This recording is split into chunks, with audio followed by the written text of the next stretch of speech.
And think about it. The DraftKings, I'm sure DraftKings love people like that because, oh wow, you got young men. We're trying to create as many gambling addicts as we possibly can. So you got young men that love your show. Yeah, well, I'm sure. I have no doubt he had a deal with either DraftKings or some related company. That's what they're doing right now. That's one of the other sinister things that's happening that you should be aware of, and you should probably warn your sons about this.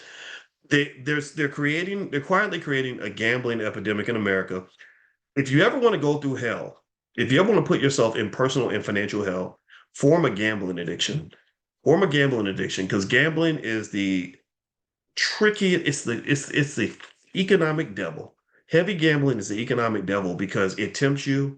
It gets you all like feeling like you're gonna like the next roll of the dice is gonna be your big win, and it manipulates your dopamine levels to the point where you're like a financial crackhead, and you dig yourself into deeper and deeper holes to the point where you can't get out of the hole. And so the reason that you'll hear about a lot of gambling addicts who unalive themselves, who take their own lives, is because they get in these impossible situations where you have now literally gambled away the house. You've gambled away, you're $200,000 in debt. The bookies are coming to kill you, and you got a wife and kids who are depending on you. So a lot of people, unfortunately, there have been a lot of people that have taken their own lives. That's why I absolutely hate the fact that they let sports betting become legal and they've integrated it into sports, and they're literally marketing heavily, mostly toward young men between the ages of like 20 and 35. There's something about that age group. It's something about men. They can't do it so much as much with women. They're not, they can't do it so much as much with the OGs, like people over 40,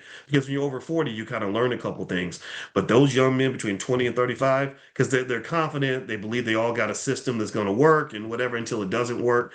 And it's very, very sad to watch. So the Shannon Sharps are right in the middle of that. They approach the Shannon Sharps. In fact they market heavily to black males. That's why for a lot of these sports betting sites, you'll see Jamie Foxx, you'll see Kevin Hart. Usually for black men, they'll hit a lot of rappers, actors, and comedians, as well as athletes that are popular with black men. So that's why you'll see the Kevin Harts and stuff like that in these ads.